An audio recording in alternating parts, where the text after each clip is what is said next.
asalaamaaleykum gars yi yéen ñi nga xam ne yéen a ngi suivre Technique Mobile wala Technique TV ñu leen di ziar beneen yoon. waaw tey dañuy ñëwaat rek ci ba tey ñu ngi ci WhatsApp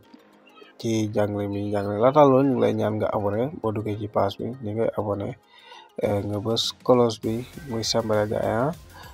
après nga laal sem vidéo bi ngay xoolaan laalal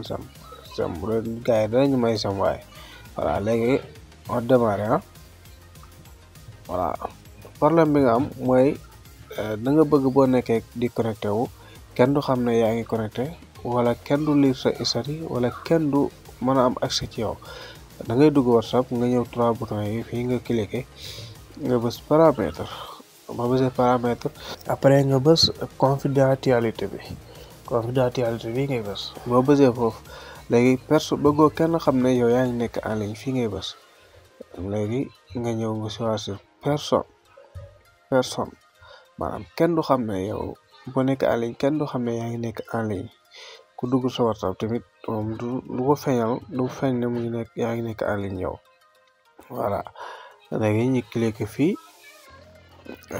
mooy identique bi voilà léegi bu ko defee nga retour foofu rek la wu na léegi da nga bëgg tamit boo ko bëggee génne maanaam da nga bëgg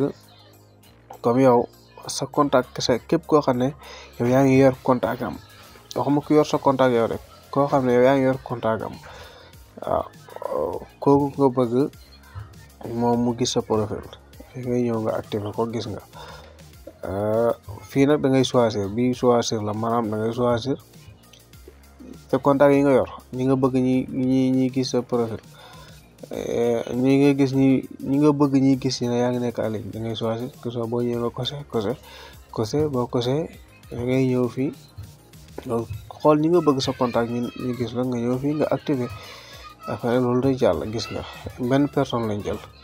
kenn lañ jël pour buñ nekk en ligne mu gis ñi voilà léegi boo bëggee jël keneen tamit da nga fay yokk nga dugg nga yokk foofu léegi voilà léegi ak lan profil maanaam sa profil bëggoo kenn lire ko wala da nga bëgg képp koo xam ne moom mu ngi sa biir contact nga tànn nga choisir yow ñan ñoo koy lire sa contact nga bës fii nga ñëw nga kose ku la neex nga jël ku la neex boo jëlee ñi nga bëgg ñi gis sa profil nga ñëw nga bës fii bouton fu werte fii mu terminé voilà gis nga choisir nañ 3 personnes waaw maanaam ñi nga jël rek ñoo fay ne léegi ñu ñëw information bëggoo da nga bëgg ñi am information ci yow bu mu bëri wala personne bëggut wala bëggoo kenn nekk information ci yow ni am information ci yow personne ngay bës voilà bu nekkee tamit dafa am ñoo bëgg choisir comme ñi xam sa information am ñoo xam ne bëggoo ñu xam sa information waaw da ngay ñëw nga cosé fii gis nga ñëw nga nañ cosé ñaar ñi ñu xool waaw ñu cosé kii gis nga ñëw fu werte fii encore nga validé gis nga choisir nañ 2 personnes ñoo xam ne duñ xam suñu information ñun voilà léegi da nga bëgg ñëpp di xam boo bëggee ñëpp di xam information ci yow tamit nga dala ko tout le monde voilà léegi sa statut tamit waaw gis nga sa statut tamit fii nga koy réglé des fois nga dugal statut kenn du ko gis wala des fois nit na la sa statut lire naa ko léegi fii ñu bind ne partager kel maanaam sa statut doo ko partager keneen fii ngay bës 5 000 gis nga boo bësee fii sa statut ñëpp ngay tëj maanaam statut bi nga def yow ñëpp dañ ko gis léegi ko kosewul rek moom bu activé ko kosewul rek moom du gis sa statut voilà bu nekkee da nga bëgg sa contact kese gis ko rek nga ñëw fi nañ ngeen waaw bu nekkee sa contact kese nga bës sa contact kese après nga xam ne sa contact kese ñoom ñooy gis sa statut waaw bu nekkee ñi nga choisir nag da ngay jëw nga kose foofu nga génn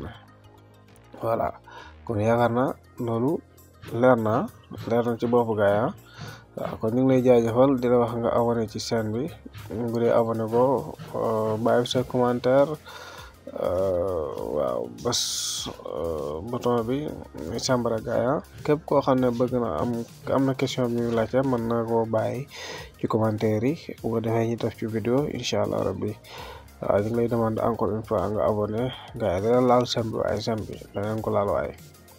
waaw dana baax day baax day tax vidéo bi gaay mën ci jot quoi kon ñu ngi leen di xaar ci commentaire yi seen question jaa ngeen jëf gaay